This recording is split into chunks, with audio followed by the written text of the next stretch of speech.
જૂનાગઢ શહેરમાં માનવ સર્જિત જળ હોનારતને 1 વર્ષ પૂર્ણ થવા આવ્યું છે।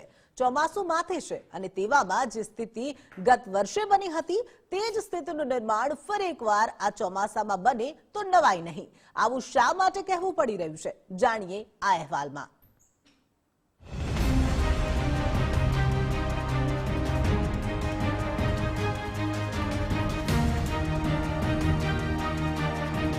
बावीस जुलाई 2023 નો એ દિવસ જ્યારે જૂનાગઢના દુર્વેશનગર, લક્ષ્મીનગર, જલારામ સોસાયટી સહિતના વિસ્તારો જળમગ્ન બન્યા હતા।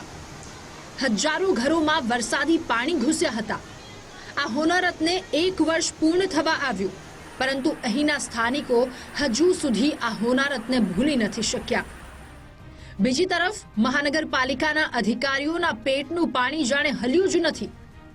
આવું એટલા માટે કહેવું પડી રહ્યું છે કારણ કે આ હોનારત બાદ મહાનગરપાલિકાએ વોકળા પર થયેલા દબાણો દૂર કરવાની ફક્ત વાતો જ કરી હોવાના આક્ષેપ થઈ રહ્યા છે।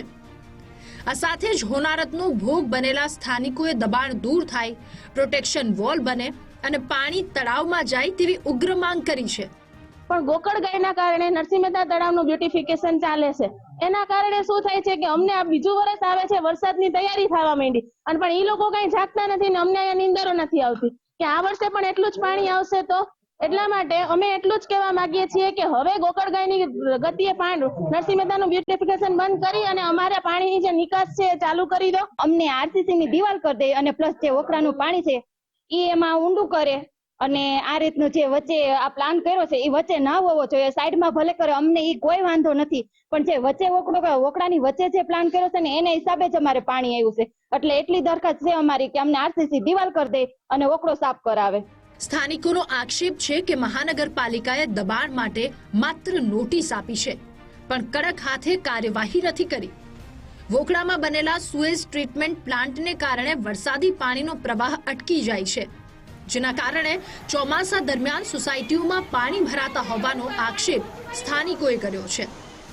સ્થાનિકોના આક્ષેપ મુદ્દે જ્યારે ગુજરાત ફર્સ્ટે મેયર સાથે વાત કરી તો એમણે શું કહ્યું એ પણ સાંભળો।